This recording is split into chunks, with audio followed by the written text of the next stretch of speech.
People don't like the way Donald Trump is handling immigration. Polls show only 41% approve of the way he's going about deportations, rounding people up off the streets, cramming them into detention centers in the middle of swamps, deporting some to third countries without due process, seeming to not prioritize violent criminals first.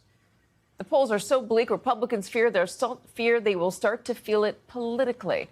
The Wall Street Journal is reporting that some GOP lawmakers are now pushing a new policy to help protect the agriculture workforce, an industry that relies heavily on undocumented workers. Joining us now, New York Times reporter Hamed Ali-Aziz, who covers the Department of Homeland Security and immigration policy. So, Hamed, walk us through what the administration may or may not do in terms of some of these immigrants. Well, I mean, we saw last month there was, after President Trump said that farmers were losing these very valuable workers, we saw within ICE guidance that went out that actually said to hold off on worksite operations and raids targeting hotels and farms and other businesses. But since then, the administration has really adamantly said there's no amnesty, there's nowhere that's off the board, we're still going to be aggressive. We're kind of in a position where it's unclear what's next, and I think a lot of the proof is going to be in the pudding as far as whether or not ICE actually goes to more farms, whether they go to hotels and restaurants. I think that's where we'll understand whether or not ICE is backing off a bit at the president's direction, or they're moving forward aggressively. Let me talk to you about your latest reporting, which is what the tiny African kingdom of Eswatini is doing with the deportees that the Trump administration dropped off there. Yeah, the Trump administration earlier this week sent 5 people from countries like Cuba and Laos. These individuals, when they arrived in Eswatini, they were actually detained by Eswatini.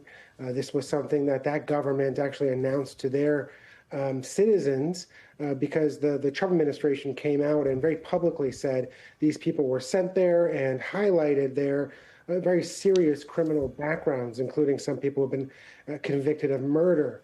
So Eswatini is in this position where they announced their public that they've detained these people. They're looking to deport them to their home countries, and they're in the process of doing that.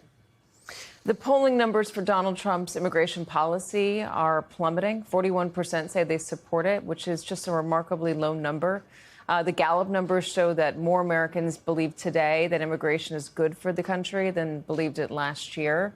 And that number is so striking because there was a 40-point swing just with Republicans alone saying that they believe that immigrants are good for this country. Can you chalk that up, Hamed, to what we've been seeing, what we've been witnessing, the roundups, the individuals that people know that have maybe been in communities for decades getting taken away? Well, look, ICE is under so much pressure to deliver arrests and deportations. And so we're seeing more of these images of, like you said, in LA, food stands being empty, bus ridership going down, images of people being arrested in Home Depot parking lots. It's one thing, I think, for the president and the administration to say they're going to do mass deportations. It's another for these images to be seen by the American public. And I think that maybe some of that is kind of bleeding into some of these poll numbers.